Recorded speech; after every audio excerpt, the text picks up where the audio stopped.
Selamat pagi, saya Sumarni dari bagian psikiatri FKKMK UGM. Saya seorang psikolog. Mari kita berkenalan dengan masalah NSSI atau non-suicidal self injury, ya.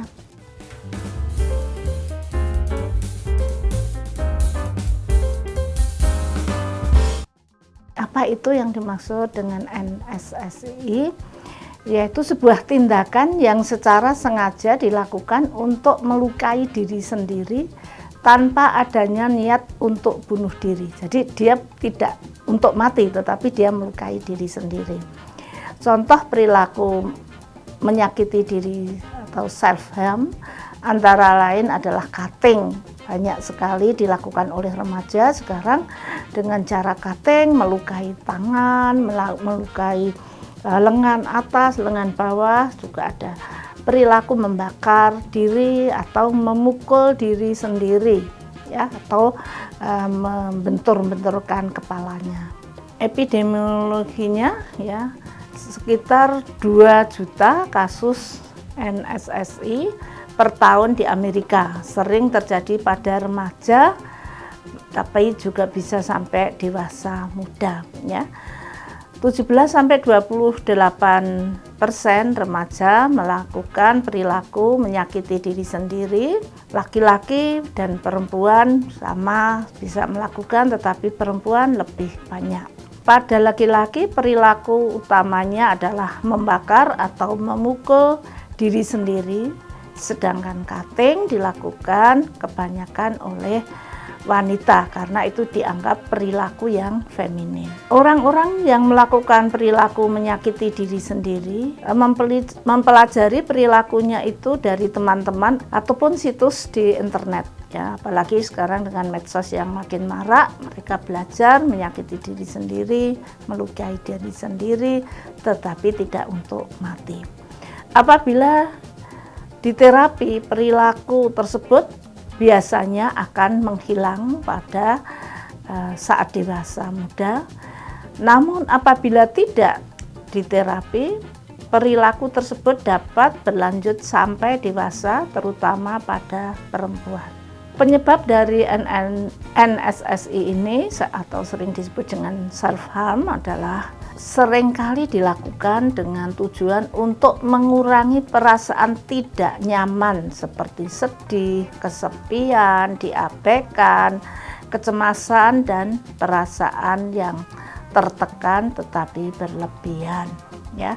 Sebagai cara mengekspresikan distres emosional kepada orang lain. Dia merasa tertekan, tidak nyaman, tapi dengan melakukan cutting dan lain-lain ini berharap berkurang rasa tidak nyamannya. Menghukum diri sendiri akibat adanya persepsi negatif terhadap diri sendiri, dan ini biasanya dilakukan oleh orang-orang yang merasa bersalah. Mencari sensasi fisik untuk menciptakan perasaan lega. Jadi dia kalau sudah cutting, sudah melakukan perilaku seperti itu, dia akan merasa lega. Sebagai cara untuk mendistraksi pikiran atau emosi negatif, ya, sedih, susah, jengkel, ya, merupakan mekanisme coping yang maladaptif atau mekanisme yang salah. Faktor risiko NSSI ini adalah trauma masa kecil. Orang sering mengatakan fase-fase perkembangan yang tidak bahagia, kesulitan untuk mengekspresikan emosi negatif yang kuat, riwayat pelecehan seksual, adanya gangguan mental atau gangguan afektif, bipolar, sedih, susah yang berlebihan, gangguan kepribadian ambang, ya. Kemudian gangguan kontrol impuls. Neurobiologinya NSSI ini seperti ini, ya. Jadi kejadian atau terjadinya NSSI ini biasanya disebabkan oleh kondisi seperti itu dan terjadi dengan pola-pola seperti ini. Tingkat keparahan, untuk menentukan tingkat keparahan yang perlu dipertimbangkan seberapa sering perilaku menyakiti diri sendiri atau self harm ini dilakukan, berapa banyak yang digunakan, dan lokasi tubuh yang mana yang dilukai ini tergantung kepada kebiasaan dia, dan ini biasanya juga sulit untuk diterapi karena ini mengenai kepribadian dan mengenai fase perkembangan yang tidak sehat. Biasanya orang yang menyakiti diri sendiri tidak ingin untuk memperlihatkan, jadi lukanya itu ditutupi ya, jadi pakai lengan panjang dan lain-lain supaya luka-luka sayatan itu tidak diketahui oleh orang lain. Dilakukan pada area yang lebih privat karena perasaan malu. Dia juga sudah malu kalau ada orang lain tahu, tetapi dia tetap melakukan. Area tubuh yang sering dilukai ini terdampak pada lengan, pergelangan tangan, kaki, dan area lainnya dapat meliputi dada, paha, perut, dan kemaluan. Dampak jangka panjang, dampak fisik, bekas luka yang mungkin terlalu dalam, bisa terjadi infeksi, cedera pada saraf, ya, misalnya karena dia melukai pada bagian-bagian tertentu dari tubuhnya. Dampak psikologisnya menyebabkan orang yang berisiko seperti ini untuk menjadi perilaku yang untuk mengalihkan perhatian, ya. Seringkali apabila dia sedih langsung melakukan itu.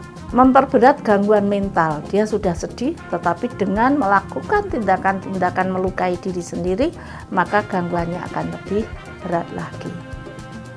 Meningkatkan perasaan malu, bersalah, tidak berguna, dan putus asa. Dia lebih susah, lebih sedih lagi. Isolasi sosial, beberapa orang kemudian sulit bersosialisasi ya, karena merasa bahwa dirinya itu luka, dirinya itu sakit ya, sakit dalam arti sedih, susah secara psikologis ya. Kemudian perilaku adiktif menjadi kebiasaan. Jadi tiap kali sedih ya melukai lagi. Jadi orang dengan self harm itu jarang yang melakukan sekali, tapi tiap kali dalam kondisi yang sama dia akan melakukan perilaku yang sama. Intervensi awal yang dapat dilakukan tetap tenang. Jadi misalnya orang tuanya atau tenaga medis tetap tenang, jadi jangan bingung karena kadangkala mereka melukai di bagian tertentu yang membahayakan, misalnya di leher, yang ini sangat membahayakan, tetapi tenaga medis maupun orang-orang terdekat yang menemukan kondisi seperti itu harusnya tetap tenang, berikan pertolongan pertama apabila diperlukan ya.